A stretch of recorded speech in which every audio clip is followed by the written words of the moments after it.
Yeah, good evening, everyone. First of all, good thanks to Global Insurance Brokers platform, which is being provided to me to connect to all you viewers. The topic I'm going to talk about and discuss with you today is life after lockdown, and I'll try to demystify the puzzle of something like the new normal that we're going to live after this period of lockdown 4 ends. See, actually, what has happened is in these last 2.5 months, ever since we have been under the cloud of COVID, we have sort of done our PhDs and thesis in COVID from WhatsApp. We know everything about the virus, we know everything about how it spreads, and we know everything what we have to do in terms of preventing ourselves from getting infection from the virus. So the purpose of my talk today is just to demystify certain facts so that we understand how the life is going to be after this lockdown 4 ends, what all precautions we have to take, and why we need to take that. So this is a stage of confusion. All the governments across the globe are confused. When we started our period of these lockdowns, we started with the Janata curfew, then we started with some limited movements, then we went into a phase of lockdown, then the shops were closed, curfew was imposed, lockdown was gradually released, and now we are in lockdown 4, which is going to end on 31st of May. People say that we are very eager to go out, and the same is true with the virus. It is just waiting for you to come out. We have to understand that when we entered the lockdown, the numbers were in hundreds, and we are exiting, the numbers are in lakhs. What is going to happen in next 15 days is that the number is not going to decrease. Actually, the number is going to increase. We started with something like virus हमारे यहाँ पे नहीं आएगा because we have got immunity, the herd immunity or the higher immunity that the Indian population has got. But then it changed to that we will fight the virus. And now it is changed to that we have to live with the virus. So if we have to live with the virus, what will be the new normal that we have to discuss? Now there are certain confusing things about it which I would discuss first is that we were told that the safe distance is 1 meter if we have to do social distancing. But yesterday there was an article in Hindustan Times which quoted a study done in London and also New York, which suggested that the safe distance according to this and newer study is 6 meters and it is not 1 meter. So there is confusion. The second point of confusion is that I give you an example. There was a star who got infected from London. She went to numerous parties. She turned positive and eventually turned negative in so many tests. She was an asymptomatic carrier. She was suffering, but she was asymptomatic. But in her case, none of the contacts came out to be positive. Now the second example is that we had a doctor who did a small procedure of 5 minutes. The patient again was an asymptomatic carrier, but all the attendants of the patient and 5 paramedic associated along with the 2 doctors who did the procedures, they all turned out to be positive. Now how it is that one asymptomatic carrier could not infect anyone, whereas the second asymptomatic carrier could infect so many people and all of them. So there has to be something which needs to be cleared up. Now we are at a stage when the lockdown ends that we know that we have to go out to work. And also we have to realize that we have to get people coming into the homes also. May it be maids, may it be our servants, drivers or whatever, or security guards. So they have to come into the house. What is safe and what is not safe. So now my purpose is to demystify this puzzle.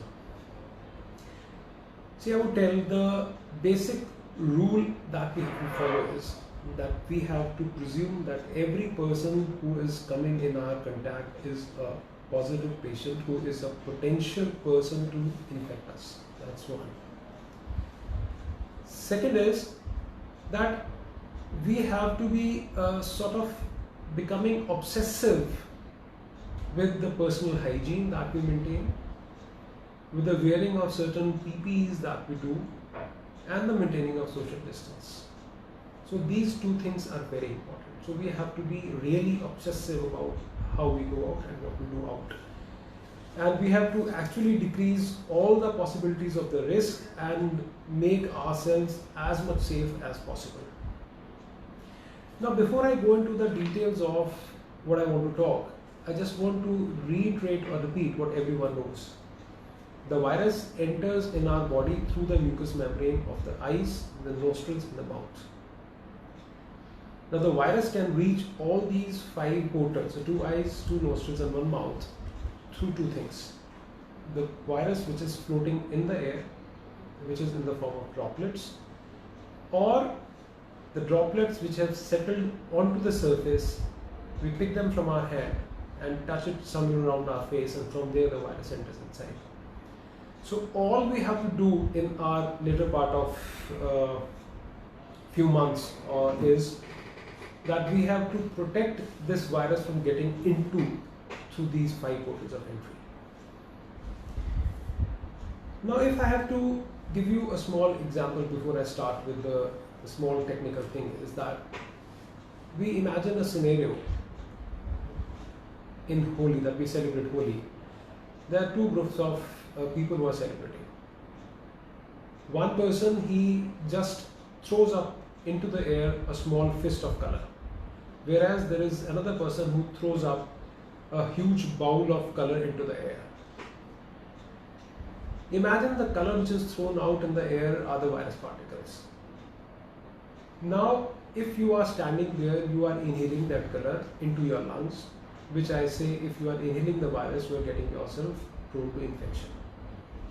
What becomes important is that if the color in the air is just a fistful, the number of virus or the virus load that we call is less.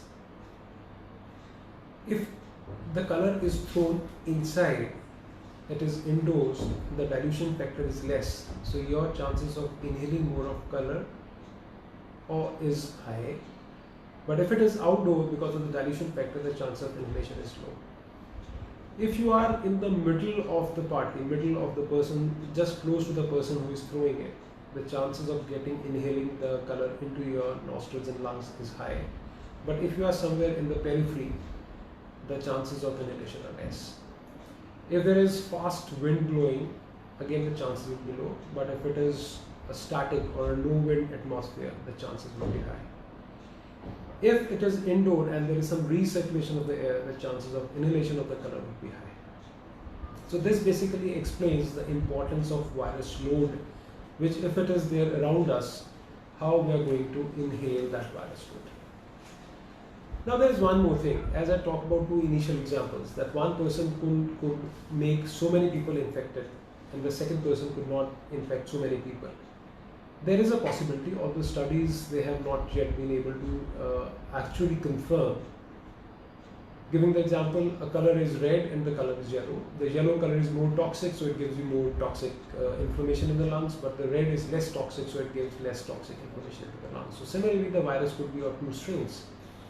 Or the person who is exhaling the virus is exhaling the virus in lesser quantity. So whatever it be, we do not know the person who is coming through in our close contact. Is he a potential person who is going to infect us? What is the amount of virus he is going to exhale onto us? And what is the infectivity quotient of that virus which is going to come to us? Now coming to the second fact. When you are in a close contact to a person, close contact means you are sitting with a person, we need to know, there is scientific data about SARS which says that 1000 virus particles are sufficient to cause infection to you. When I am close to a person, if I am breathing normally, or if I am talking, if I am gelling, if I am coughing or I am sneezing, the amount of droplets and the amount of virus coming out of my body, they are different. I give you an example. If I am talking, the number of talking normally, the number of viruses which come out of my body are around 200 per minute. As I said earlier, that to catch infection or the number of viruses sufficient to give you infection are upwards of 1000. So if the person comes in contact of a potential infected patient, a patient who could infect you, who is exhaling 200 virus particles every minute. So if you come in contact for 5 minutes, there are chances that you are infected. When a person sneezes, there are almost 20 lakh virus particles which come out of the body. So the chance of getting infection are much high. That is the reason we ask for mask and to do some personal hygiene, that you do not sneeze onto a person. Now the third thing is that suppose you are getting into a room which is now vacant, but incidentally that room was occupied a minute before by another person who was infected, and he had sneezed in that or coughed in that room. The virus particles which are suspending in the air because of his sneeze or cough would still be there when you enter inside. So that becomes another fact which you have to keep in your mind. The third thing is that if I am talking or just simply taking my respiration, the droplets which are coming out of my mouth are going to fall just close to me. Whereas if I am yelling or if I am coughing or sneezing, they could go up to 5-6 meters or 3 meters. So that brings in the importance of social distancing. So the virus load I have talked about, the concentration of virus in that atmosphere, that is important, and how far the virus can go from my mouth, that becomes important. So this is the droplet infection which you can directly inhale into your body, into your lungs to get infected. But all these viruses which are coming out of your body, these viruses are going to settle somewhere, and you can always pick those viruses and take onto your mouth, close to your mouth, close to your mouth, and take it into your body. So these things are important. Now, there are certain situations which we can now understand which are potentially very dangerous. So if it is indoors, if it is a closed space, if the air is recirculating, it is a non-ventilated area, or if the number of people inside that room are more, or you are staying there inside for a longer period of time, there are chances that you are going to contract or infect yourself in a much higher way. So I'll repeat. So if it is indoors, it's a small room, it is a closed, less ventilated area, there is recirculation of air, and there are more number of people inside. So your chances of contracting the infection are much higher. So based on these facts that I have discussed, it will be that we have to decide how we are going to live in our lives in the next few months. So as I said earlier, that virus will not come close to us. For that, the most important thing is that we have to stay safe. We have to understand that this is a time when we have to save ourselves first, we have to save our family, we have to save our workplace, and we have to save our jobs. Now for this, three things are very important. First is personal hygiene. Second is personal protection. Third is social distancing and disinfection of the area around you. If I talk about personal hygiene, so everyone talks about that there has to be some personal hygiene etiquette. So you have to cough or sneeze into your elbow or in the armpit. You don't have to cough onto someone else. You have to wear your mask. So these are certain etiquettes, personal hygiene etiquettes which you have to follow. For the protective equipment, you have to protect your eyes, you have to protect your nose and mouth using a mask. You have to protect your hands so that it does not touch your, the infected things do not touch your face. Wherever you are living or you are working, you need to disinfect the surfaces with either a 70% or a 60% alcohol solution, or if that is not available, you can use bleach in certain dilutions to disinfect those areas, and these should be done as frequently as required depending upon the workload. Now coming on to the personal equipment, personal protective equipment. To protect your eyes, I would suggest that even if you do not have a vision defect, you can use plain glasses during when you go out. You can use a tight covering. There are many glasses which are available too, so that the droplets which are there in the air do not touch your eyes. or you do not touch your hands onto your eyes directly. So that is how you can save your eyes. To protect your entry from the nose and the mouth, we need to wear masks. The first thing is the purpose of the mask. The normal perception for everyone is that if I am wearing a mask, I am protecting myself. It's not actually true. See, 90% of the times we wear masks so that we do not spread infection to other persons. It is only 10% that it gives you protection. N95 mask or plain mask, surgical mask or homemade mask, it depends upon your work condition. If you are a healthcare worker, probably N95 masks are good. If you are in an area where you think that there are more number of patients or the congestion is higher, you need to wear some the surgical masks.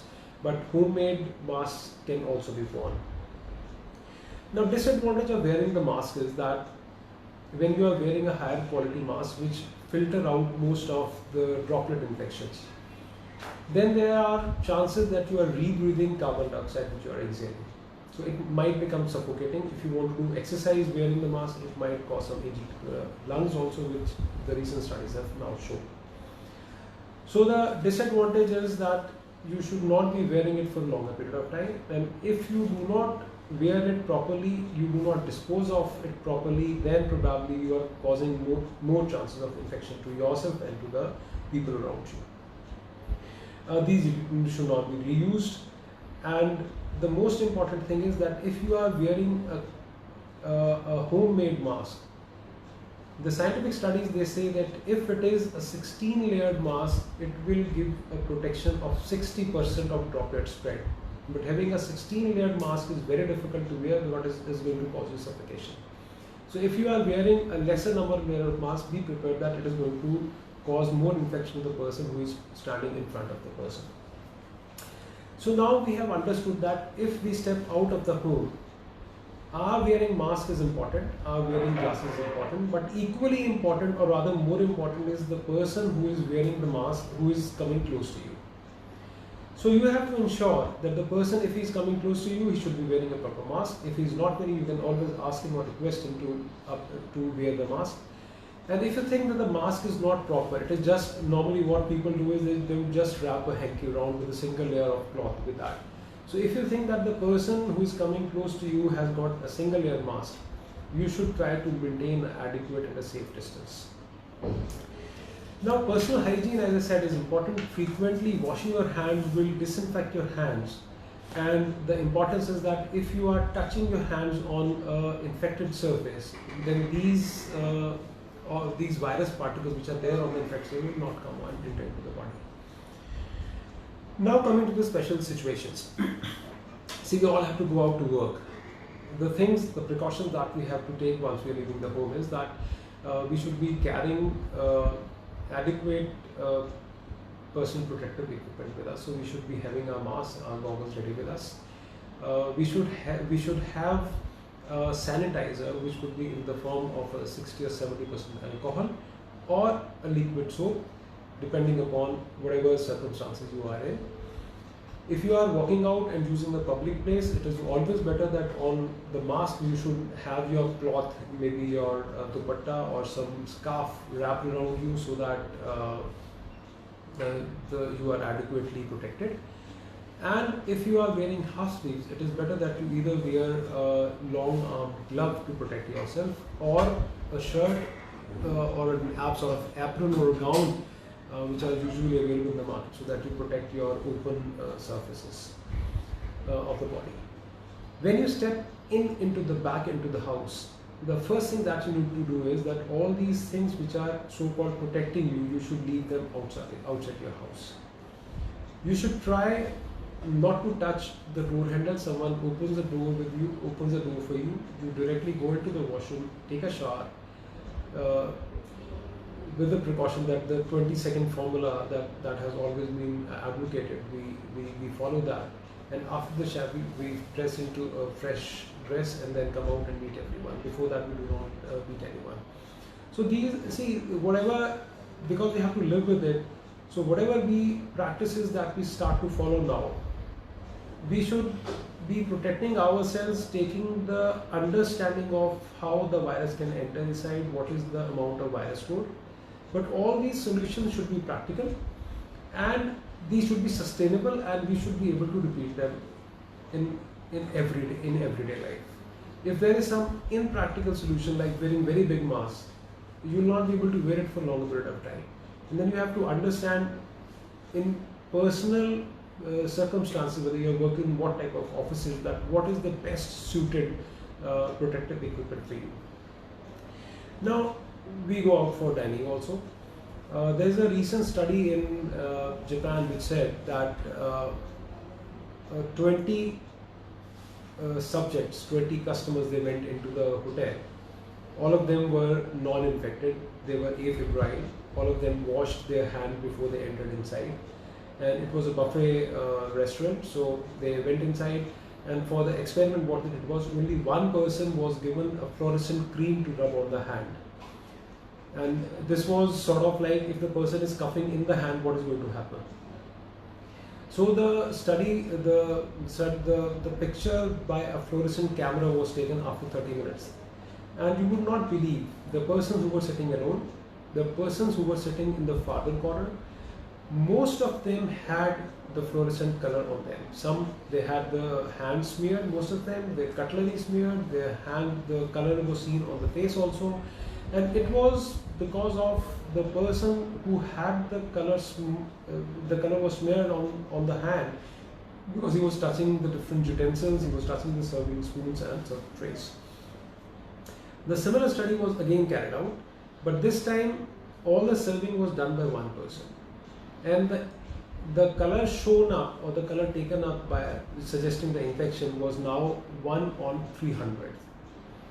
Now, if we have to understand this example, we can take it to this point, that when we are working in a close working place, the movement, whatever it is, should be limited. Most of our communication, it should be on phones or on emails or whatever. And persons, if there are certain files to be moved, not everyone should be moving in the offices. Rather, there should be one clerk or one peer who should be taking all the files around, so that the transmission based on the which is from the viruses which is placed on the files is decreased. So the second thing in the workplace that we can do is that we can stagger the shifts. The number of employees are there less, so that the chance of spreading the infection is less. More and more use of technology becomes more important. When we go out to dine, we see that the circulation or the restaurants or the hotels that we dine in, they are not very congested. The recirculation of the air, it is not there. The flow of air is proper. The doors are open, and it is better that if you dine out in an open space rather than a closed restaurant. There was a recent study which said that of 100 Indians that was an Indian study, of 100 Indians who use telephone or mobile phones, only 10% would sanitize or disinfect their mobiles. Mobile is a necessary evil, we have to take it everywhere. To prevent infection from spreading through the use of mobile, what we need to do is that when we leave our house, we can use a zip pouch, or we can use a transparent plastic disposable bag in which we cover our mobile. Once we reach our workplace, there are certain precautions which we can adhere to. First, if we use the headphones or the headgears, and we use cordless Bluetooth connection, the chances of spread would be less.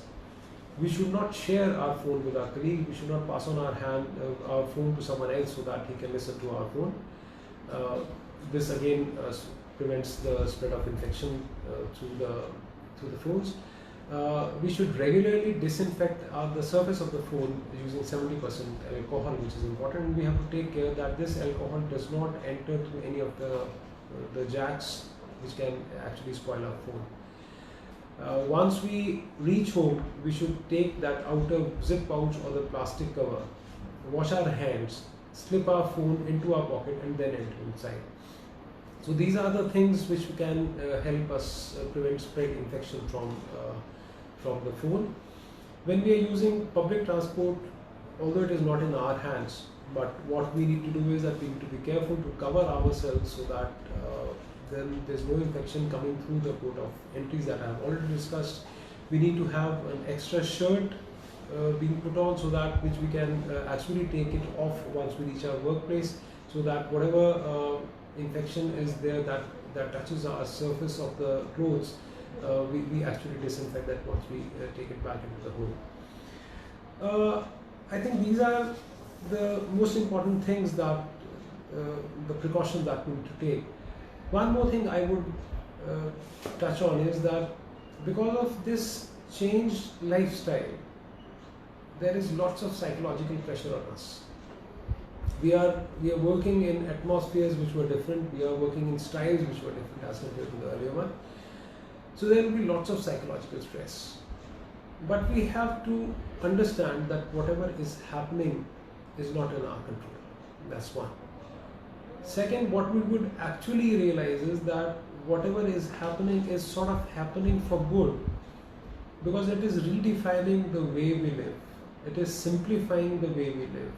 And if we just understand that, we would not actually go into the stresses that everyone is now bearing, that we cannot go out, there are so many limitations. So this has now become a part of us. So that is the new normal that we have to accept to.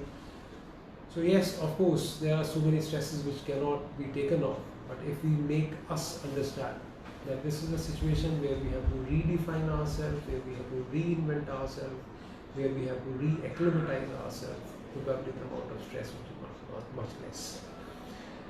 When we are going into for shopping, probably the open malls, they are safer as compared to the congested grocery shops. Again, for the similar fact that we are staying there for lesser amount of time, the air dilution factor for the virus load is much less, and whereas if we are in a closed congested grocery shop, the amount of transmission will be much more. I think we can take it on to so many things that, but all the answers can be given by understanding the logic that I gave in my earlier part of the talk. Running in a health club might be dangerous, but running outdoors might be better. You should not run to the mass. Similarly, outdoor dining is better, indoor dining is not that safe. Public transports, we should be very careful about keeping the social distancing and taking all the precautions. So this is how our new life has to be. Thank you very much. And I think if there are any questions, because see, most of the things we all know, but what I wanted to tell in these last couple of minutes was just understanding why those things are important.